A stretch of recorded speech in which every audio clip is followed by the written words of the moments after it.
Capítulo 19. Del diario de Jonathan Arker. 1 de octubre, a las 5 de la mañana. Salí con el grupo para llevar a cabo la investigación con la mente tranquila, debido a que creo que no había visto nunca a Mina tan firme y tan bien. Me alegro mucho de que consintiera en apartarse y dejarnos a nosotros, los hombres, encargarnos del trabajo. En cierto modo, era como una pesadilla para mí que estuviera mezclada en tan terrible asunto, pero ahora que su trabajo está hecho y que se debe a su energía e inteligencia, así como a su previsión, que toda la historia haya sido reunida, de tal modo que cada detalle tiene significado, puede sentir con todo derecho que ya ha llevado a cabo su parte y que, en adelante, puede dejar que nosotros nos encarguemos de todo el resto. Creo que estábamos todos un poco molestos por la escena que había tenido lugar con el señor Remy. Cuando salimos de su habitación, guardamos todo silencio hasta que regresamos al estudio. Una vez allí, el señor Morris dijo, dirigiéndose al doctor Sebag: dígame, Jack, si ese hombre no estaba representando una escena con el fin de engañarnos, creo que es el lunático más cuerdo que he conocido. No estoy seguro, pero creo que tenía algún fin serio, y en ese caso, es muy cruel que no se le haya dado ni una sola oportunidad. Lord Godalming y yo guardamos silencio, pero el doctor Van Helsing añadió: amigo John, conoce usted a más lunáticos que yo, y me alegro de ello, porque temo que si fuera yo quien tuviera que decidir, lo hubiera dejado en libertad antes de que se produjera ese ataque de neurosis. Pero vivimos aprendiendo y en el momento actual no debemos correr riesgos inútiles, como diría mi amigo Quincy. Todos están mejor como están. El doctor Sebag pareció responderles a los dos de un modo preocupado. Yo lo único que sé es que estoy de acuerdo con ustedes. Si ese hombre hubiera sido un lunático ordinario, habría corrido el riesgo de confiar en él, pero parece estar tan ligado al conde de un modo tan extraño, que tengo miedo de hacer algo indebido al satisfacer sus deseos. No puedo olvidar cómo suplicaba casi con el mismo fervor porque deseaba un gato, y cómo después trató de destrozarme la garganta con los dientes. Además, llamó al conde, señor y amo, y es posible que desee salir para ayudarlo en algún plan diabólico. Esa cosa horrible tiene a los lobos, a las ratas y a sus iguales para que lo ayuden, de modo que supongo que es capaz de utilizar a un pobre lunático.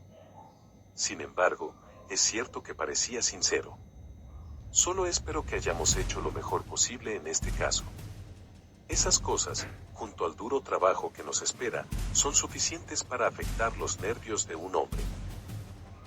El profesor avanzó y, poniéndole una mano en el hombro, le dijo con la gravedad y amabilidad que le eran habituales: no tema, amigo John.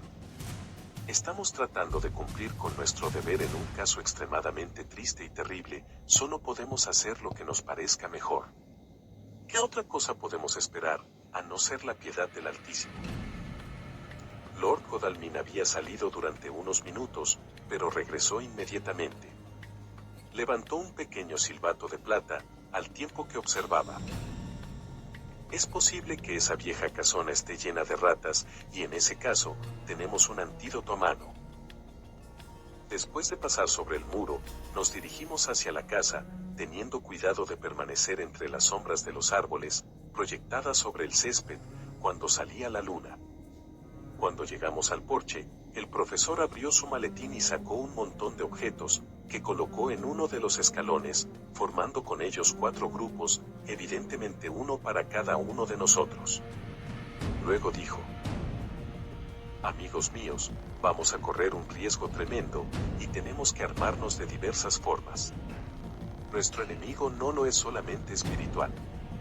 Recuerden que tiene la fuerza de 20 hombres y que, aunque nuestros cuellos o nuestros aparatos respiratorios son del tipo común, o sea, que pueden ser rotos o aplastados, los de él no pueden ser vencidos simplemente por la fuerza. Un hombre más fuerte, o un grupo de hombres que, en conjunto son más fuertes que él, pueden sujetarlo a veces, pero no pueden herirlo, como nosotros podemos ser heridos por él. Así pues, es preciso que tengamos cuidado de que no nos toque. Mantengan esto cerca de sus corazones. Al hablar, levantó un pequeño crucifijo de plata y me lo entregó, ya que era yo el que más cerca de él se encontraba. Póngase estas flores alrededor del cuello. Al decir eso, me tendió un collar hecho con cabezas de ajos. Para otros enemigos más terrenales, este revólver y este puñal, y para ayuda de todos, esas pequeñas linternas eléctricas que pueden ustedes sujetar a su pecho, y sobre todo y por encima de todo, finalmente, esto, que no debemos emplear sin necesidad. Era un trozo de la sagrada hostia, que metió en un sobre y me entregó. Todos los demás fueron provistos de manera similar. Ahora, dijo, amigo John, ¿dónde están las llaves maestras? Si logramos abrir la puerta, no necesitaremos introducirnos en la casa por la ventana, como lo hicimos antes en la de la señorita Lucy. El doctor Sebard ensayó un par de llaves maestras, con la destreza manual del cirujano, que le daba grandes ventajas para ejecutar aquel trabajo. Finalmente, encontró una que entraba y, después de varios avances y retrocesos, el pestillo cedió y, con un chirrido, se retiró. Empujamos la puerta, los goznes herrumbrosos chirriaron y se abrió. Era algo asombrosamente semejante a la imagen que me había formado de la apertura de la tumba de la señorita Westende, tal como la había leído en el diario del doctor Sebard. Creo que la misma idea se les ocurrió a todos los demás, puesto que, como de común acuerdo, retrocedieron. El profesor fue el primero en avanzar y en dirigirse hacia la puerta abierta. In manus tuas, Domine, dijo, persignándose, al tiempo que cruzaba el umbral de la puerta. Cerramos la puerta a nuestras espaldas, para evitar que cuando encendiéramos las lámparas, el resplandor pudiera atraer a alguien que lo viera desde la calle. El profesor pulsó el pestillo cuidadosamente, por si no estuviéramos en condiciones de abrirlo rápidamente en caso de que tuviéramos que salir de la casa a toda prisa. Entonces, encendimos todas nuestras lámparas y comenzamos nuestra investigación. La luz de las diminutas lámparas caía sobre toda clase de formas extrañas, cuando los rayos se cruzaban unos con otros o nuestros cuerpos opacos proyectaban enormes sombras. No se apartaba de mí el sentimiento de que había alguien más entre nosotros. Supongo que era el recuerdo, sugerido de manera tan poderosa por el tétrico ambiente, de la espantosa experiencia que yo tuviera en Transilvania. Creo que todos nosotros teníamos el mismo sentimiento, puesto que noté que los otros no cesaban de mirar por encima del hombro cada vez que se producía un ruidito o que se proyectaba alguna nueva sombra, tal como lo hacía yo mismo. Todo el lugar estaba cubierto por una espesa capa de polvo. En el suelo, esa capa tenía varios centímetros de profundidad, excepto en los lugares en que se veían huellas de pasos recientes en las que, bajando la lámpara, pude ver marcas de tachuelas. Los muros estaban mohosos y cubiertos de polvo, y en los rincones había gruesas telarañas, sobre las que se había acumulado el polvo, de tal forma que colgaban como trapos desgarrados en los lugares en que se habían roto, a causa del peso que tenían que soportar. En una mesa, en el vestíbulo, había un gran manojo de llaves, cada una de las cuales tenía una etiqueta amarillenta a causa de la acción del tiempo. Habían sido usadas varias veces, puesto que había varias marcas en el polvo similares a la que quedó cuando el profesor levantó las llaves. Van Helsing se volvió hacia mí y me dijo: «Usted conoce este lugar, Jonathan. Ha copiado planos de él, y lo conoce por lo menos mejor que todos nosotros. ¿Por dónde se va a la capilla?» Tenía una idea de en dónde se encontraba, aunque durante mi última visita no había logrado entrar en ella. Por consiguiente, los guié y, después de unas cuantas vueltas equivocadas, me encontré frente a una puerta baja, que formaba un arco de madera de roble, cruzada por barras de hierro. «Este es el lugar», dijo el profesor, al tiempo que hacía que reposara la lucecita de su lámpara sobre un mapa de la casa, copiado de mis archivos sobre la correspondencia relativa a la adquisición de la casa. Con cierta dificultad, encontramos la llave correspondiente en el manojo y abrimos la puerta. Estábamos preparados para algo desagradable, puesto que al estar abriendo la puerta, un aire tenue y maloliente parecía brotar de entre las rendijas, pero ninguno de nosotros esperaba encontrarse con un olor como el que nos llegó.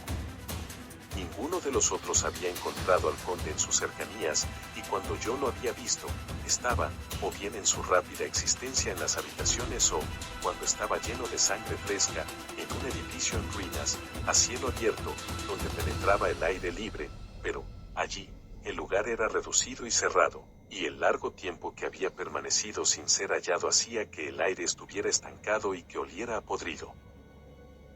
Había un olor a tierra, como el de algún miasma seco, que sobresalía del aire viciado. Pero, en cuanto al olor mismo, ¿cómo poder describirlo? No era solo que se compusiera de todos los males de la mortalidad y del olor acre y penetrante de la sangre, sino que daba la impresión de que la corrupción misma se había podrido. Oh, me pongo enfermo solo al recordarlo. Cada vez que aquel monstruo había respirado, su aliento parecía haber quedado estancado en aquel lugar, intensificando su repugnancia.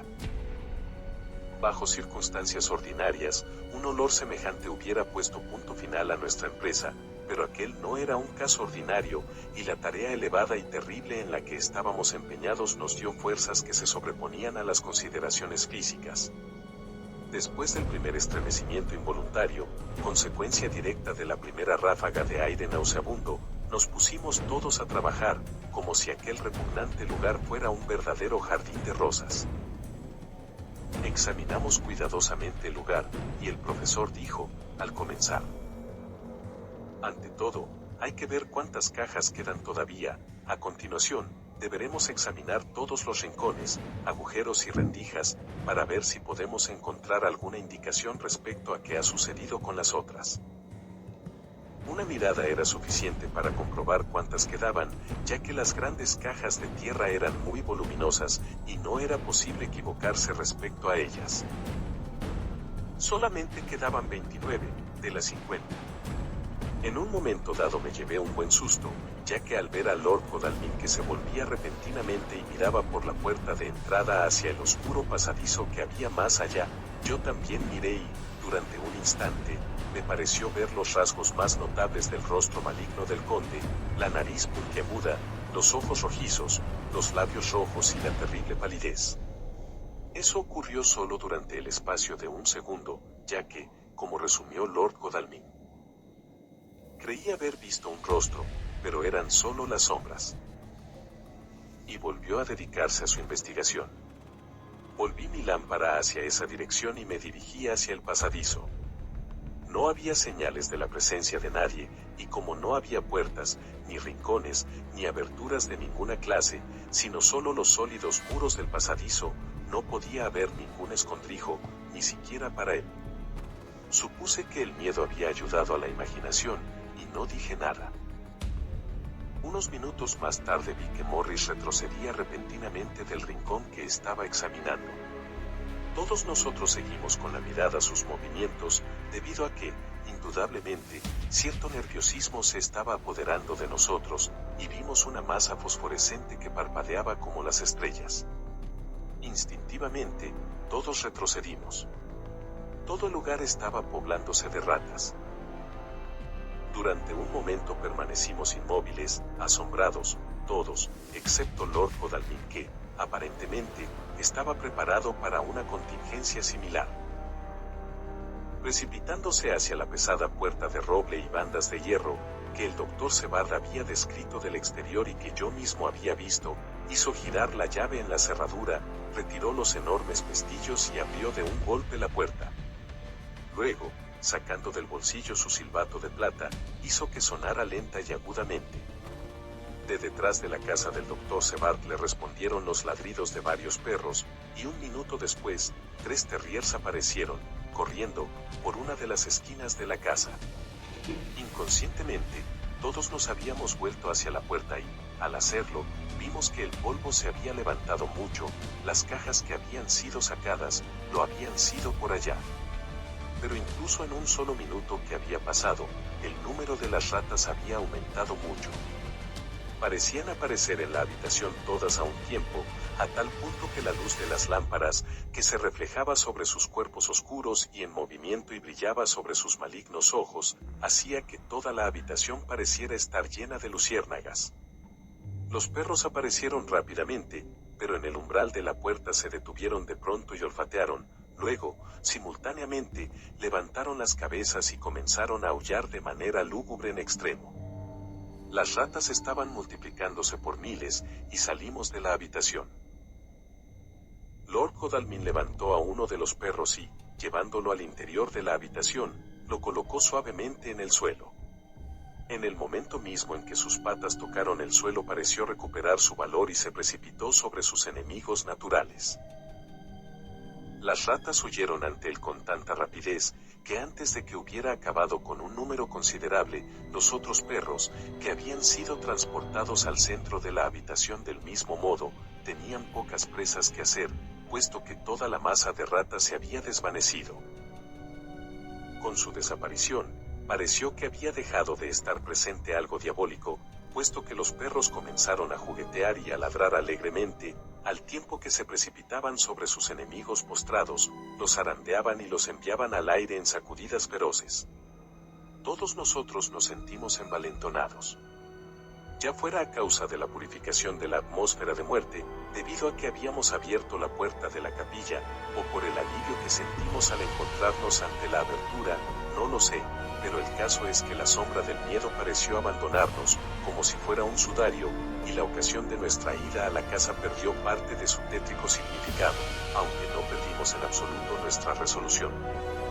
Cerramos la puerta exterior, la atrancamos y corrimos los cerrojos, luego, llevando los perros con nosotros, comenzamos a registrar la casa. No encontramos otra cosa que polvo en grandes cantidades, y todo parecía no haber sido tocado en absoluto, exceptuando el rastro de mis pasos, que había quedado de mi primera visita.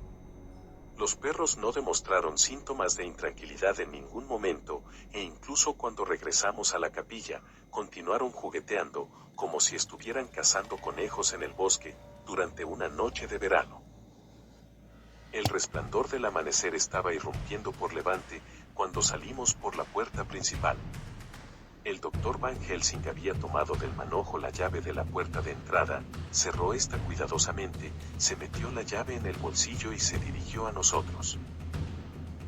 Hasta ahora, dijo, la noche ha sido verdaderamente un éxito para nosotros. No hemos recibido ningún daño, como hubiéramos podido temer y, además, hemos podido cerciorarnos de qué número de cajas falta. Sobre todo, me alegro mucho de que este primer paso que hemos dado, quizá el más difícil y peligroso de todos, hayamos podido llevarlo a cabo sin que nuestra dulce señora Mina nos acompañara, y sin que hubiera necesidad de turbar sus pensamientos, tanto más cuanto que estaría despierta y dormida pensando en visiones, ruidos y olores que nunca podría olvidar. Asimismo, hemos aprendido una lección, si es que podemos decirlo a particular, y que las bestias que están a las órdenes del conde no son, sin embargo, dóciles al espíritu del conde, puesto que esas ratas acudirían a su llamado, del mismo modo que llamó a los lobos desde la torre de su castillo, para que saliera a su encuentro y al de aquella pobre madre. Aunque las ratas acudieron, huyeron un momento después en desorden, ante la presencia de los perritos de nuestro amigo Arturo. Tenemos ante nosotros otros asuntos, otros peligros y otros temores, y ese monstruo no ha usado sus poderes sobre el mundo animal por última o única vez esta noche. Sea que se haya ido a algún otro lugar, bueno. Nos ha dado la oportunidad de dar jaque en esta partida de ajedrez que estamos jugando en nombre del bien de las almas humanas. Ahora, volvamos a casa. El amanecer está ya cerca, y tenemos razones para sentirnos contentos del trabajo de nuestra primera noche. Es posible que nos queden todavía muchos días y noches llenas de peligros, pero debemos seguir adelante, sin retroceder ante ningún riesgo. La casa estaba sumida en un profundo silencio cuando llegamos a ella, excepto por los gritos de alguna pobre criatura que estaba en una de las salas más alejadas y un sonido bajo y lastimero que salía de la habitación de Renfield. Indudablemente, el pobre hombre se estaba torturando, a la manera de los orates, con pensamientos innecesariamente dolorosos. Entré en mi habitación de puntillas y encontré a Mina dormida, respirando con tanta suavidad que tuve que aguzar el oído para captar el sonido. Parecía más pálida que de costumbre.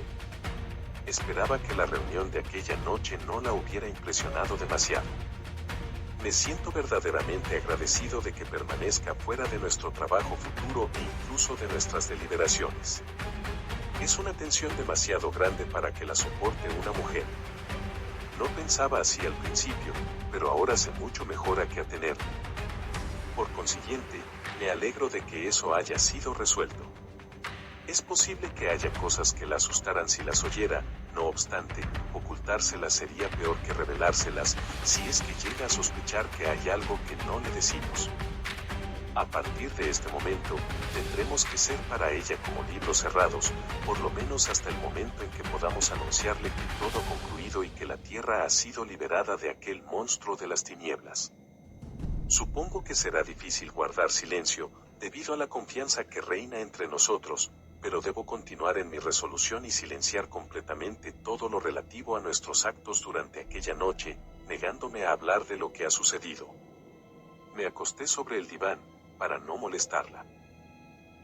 Más tarde. Supongo que es natural que hayamos dormido todos hasta una hora avanzada, ya que el día estaba ocupado en duros trabajos y la noche era pesada e insomne. Incluso Mina debía haber sentido el cansancio, puesto que, aunque dormí hasta que el sol estaba muy alto, desperté antes que ella. En realidad, estaba tan profundamente dormida, que durante unos segundos no me reconoció siquiera y me miró con un profundo terror, como si hubiera sido despertada en medio de una terrible pesadilla. Se quejó un poco de estar cansada y la dejé reposar hasta una hora más avanzada del día. Sabíamos ahora que 21 cajas habían sido retiradas, y en el caso de que fueran llevadas varias a la vez, era posible que pudiéramos encontrarlas. Por supuesto, ello simplificaría considerablemente nuestro trabajo y cuanto antes solventáramos ese asunto, tanto mejor sería. Tenía que ir a ver a Thomas Snelling. Del diario del Dr. Sevar. 1 de octubre. Era casi mediodía cuando fui despertado por el profesor, que entró en mi habitación. Estaba más alegre y amable que de costumbre, y es evidente que el trabajo de la noche anterior había servido para aligerar parte del peso que tenía en la mente. Después de hablar de la aventura de la noche anterior, dijo repentinamente: su paciente me interesa mucho. ¿Es posible que lo visite con usted esta mañana? O, en el caso de que esté usted muy ocupado, puedo ir solo a verlo, si usted me lo permite. Es una experiencia nueva para mí encontrar a un lunático que habla de filosofía y discurre de manera tan cuerda. Tenía ciertos trabajos urgentes que hacer y le dije que me gustaría que él fuera solo, ya que así no me vería obligado a hacerlo esperar. Por consiguiente, llamé a uno de los ayudantes y le di las debidas instrucciones. Antes de que mi maestro abandonara la habitación, le aconsejé que no se llevara una impresión falsa sobre mi paciente. Deseo que me hable de sí mismo y de su decepción en cuanto a su consumo de animales vivos. Le dijo a la señora Mina, como vi en su diario de ayer, que tuvo antes esas creencias. ¿Por qué sonríe usted, amigo John? Excúseme, le dije, pero la respuesta se encuentra aquí. Coloqué la mano sobre las hojas mecanografiadas. Cuando nuestro cuerdo e inteligente lunático hizo esa declaración, tenía la boca todavía llena de las moscas y arañas que acababa de comer, un instante antes de que la señora Harker entrara en su habitación. Bueno, dijo. Su memoria es buena. Debía haberlo recordado. Y, no obstante, esa misma desviación del pensamiento y de la memoria es lo que hace que el estudio de las enfermedades mentales sea tan apasionante. Es posible que obtenga más conocimientos de la locura de ese pobre alienado que lo que podría obtener de los hombres más sabios. ¿Quién sabe? Continué mi trabajo y, antes de que pasara mucho tiempo, había concluido con lo más urgente. Parecía que no había pasado realmente mucho tiempo, pero Van Helsing había vuelto ya al estudio. ¿Lo interrumpo?, preguntó cortésmente, permaneciendo en el umbral de la puerta. En absoluto, respondí. Pase. Ya he terminado mi trabajo y estoy libre. Puedo acompañarlo, si lo desea. Es inútil. Acabo de verlo. ¿Y?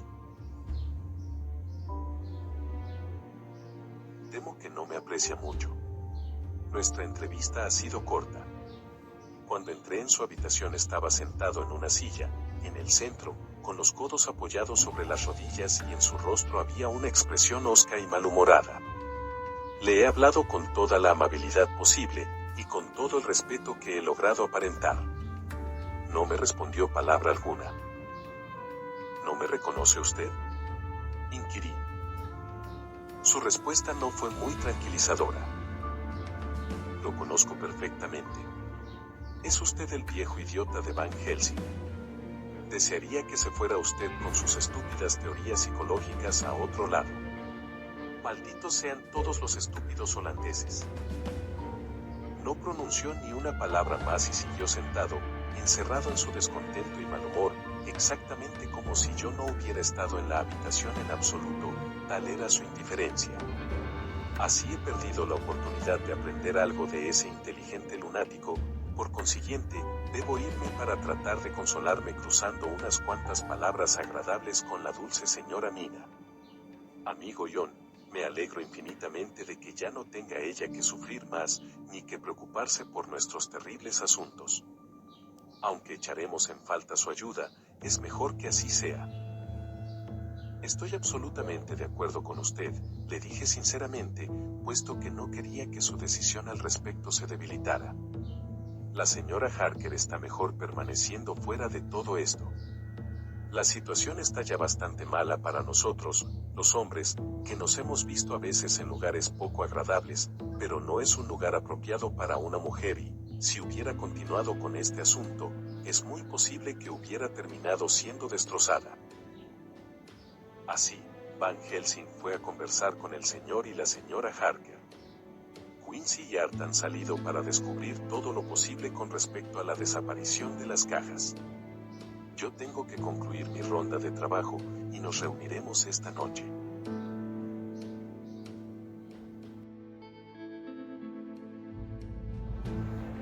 Del diario de Mina Harker. 1 de octubre. Me resulta extraño permanecer en la oscuridad, como hoy, después de la confianza total de Jonathan durante tantos años. Me resulta desagradable verlo evitar ciertos temas de conversación de manera manifiesta, los temas más vitales de todos. Esta mañana dormí hasta una hora avanzada, a causa de las fatigas de ayer, y aunque Jonathan durmió hasta tarde también, despertó antes que yo. Habló conmigo antes de salir, y nunca antes lo había hecho con mayor dulzura o ternura, pero no mencionó ni una sola palabra sobre lo que había sucedido en su visita a la casa del conde. Sin embargo, debe saber la terrible ansiedad que sentía yo. Pobre Jonathan. Supongo que eso debe haberlo afligido todavía más que a mí. Todos estuvieron de acuerdo en que no siguiera yo adelante en ese horrible asunto, y estuve de acuerdo.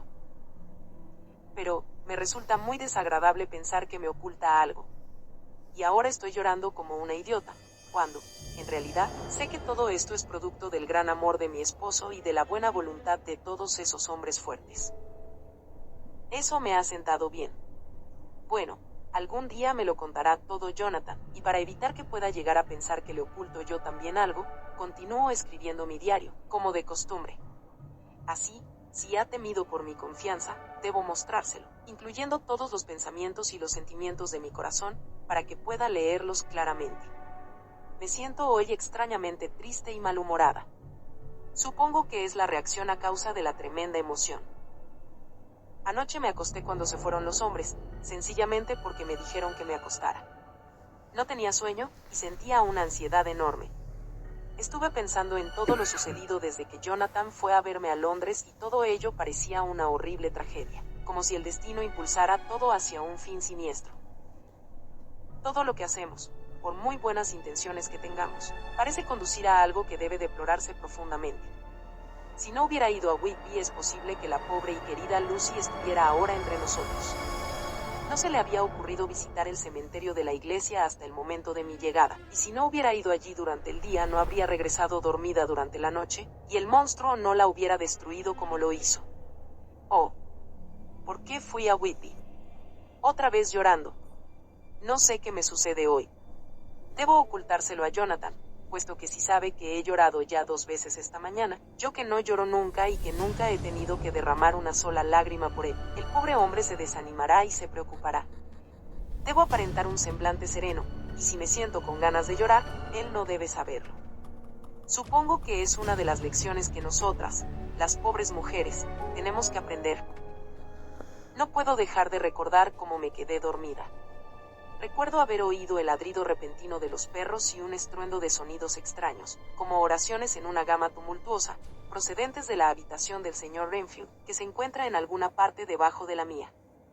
Luego, el silencio volvió a reinar, tan profundo, que me sobresaltó y me levanté para mirar por la ventana. Todo estaba oscuro y en silencio. Las negras sombras proyectadas por la luz de la luna parecían estar llenas de un misterio que les era propio. Nada parecía moverse, pero todo parecía lúgubre y tétrico, de modo que una ligera nubecilla de niebla blanca, que avanzaba con una lentitud que hacía que su movimiento resultara casi imperceptible, hacia la casa, por encima del césped, parecía tener una vitalidad propia. Creo que esos pensamientos, al hacerme olvidar los anteriores, me hicieron bien, puesto que al volver a acostarme sentí un letargo que me embargaba suavemente. Permanecí acostada un rato, pero no lograba conciliar el sueño, de modo que volví a levantarme y a mirar por la ventana. La niebla se estaba extendiendo y se encontraba ya muy cerca de la casa, de tal modo que la vi adosarse pesadamente a las paredes, como si estuviera trepando hacia las ventanas.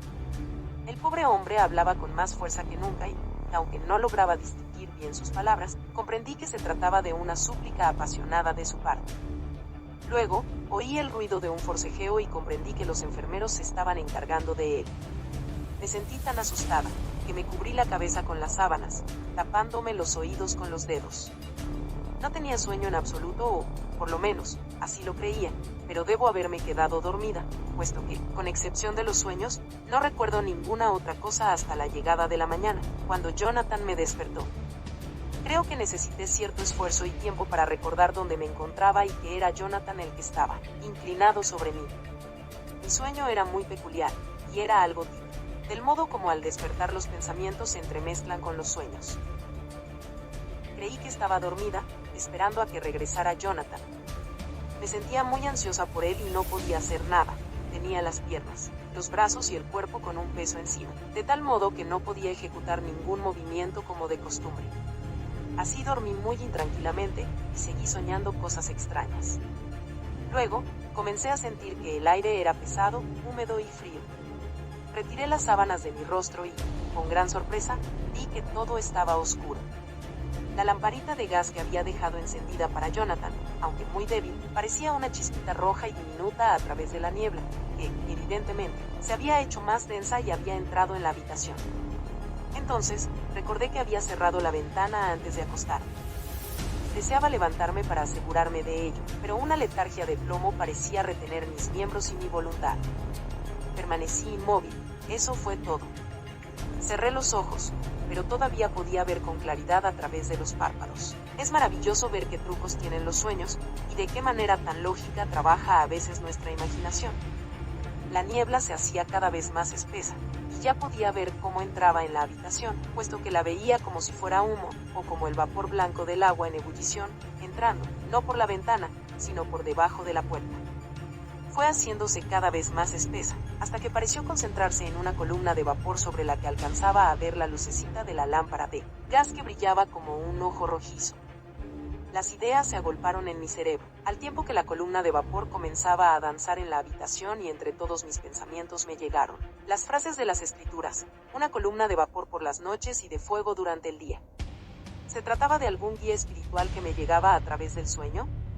Pero la columna estaba compuesta tanto del guía diurno como del nocturno, puesto que el fuego estaba en el ojo rojo que, al pensar en él, me fascinó en cierto modo, puesto que, mientras lo observaba, el fuego pareció dividirse y lo vi como si se tratara de dos ojos rojos, a través de la niebla, tal y como Lucy me dijo que los había visto en sus divagaciones mentales, sobre el risco, cuando el sol poniente se reflejó en las ventanas de la iglesia de Santa María. Repentinamente, recordé horrorizada que era así como Jonathan había visto materializarse a aquellas horribles mujeres de la niebla, que giraba bajo el resplandor de la luna, y en mi sueño debo haberme desmayado, puesto que me encontré en medio de la más profunda oscuridad. El último esfuerzo consciente que hizo mi imaginación fue el de hacerme ver un rostro lívido que se inclinaba sobre mí, saliendo de entre la niebla. Debo tener cuidado con esos sueños, ya que pueden hacer vacilar la razón de una persona, si se presentan con demasiada frecuencia. Voy a ver al Dr. Van Helsing o al Dr. Sevar para que me receten algo que me haga dormir profundamente. Lo único malo es que temo alarmarlos. Un sueño semejante se mezclaría en estos momentos con sus temores por mí. Esta noche deberé esforzarme por dormir de manera natural. Si no lo logro, debo lograr que me den para mañana en la noche una dosis de cloral. Eso no me causará por una vez ningún daño y me sentará bien una buena noche de sueño. Hoy desperté más fatigada que si no hubiera dormido en absoluto. 2 de octubre, a las 10 de la noche. Anoche dormí, pero no soñé.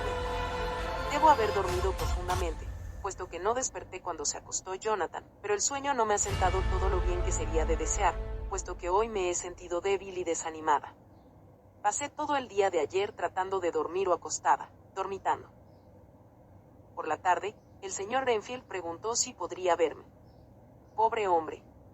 Estuvo muy amable, y al marcharse me besó la mano y rogó a Dios que me bendijera.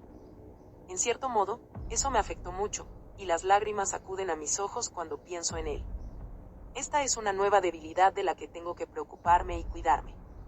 Jonathan se entristecería mucho si supiera que he estado llorando. Tanto él como los demás estuvieron fuera hasta la hora de la cena, y regresaron muy cansados. Hice todo lo posible por alegrarlos, y creo que el esfuerzo me sentó bien, puesto que me olvidé de lo cansada que estaba yo misma.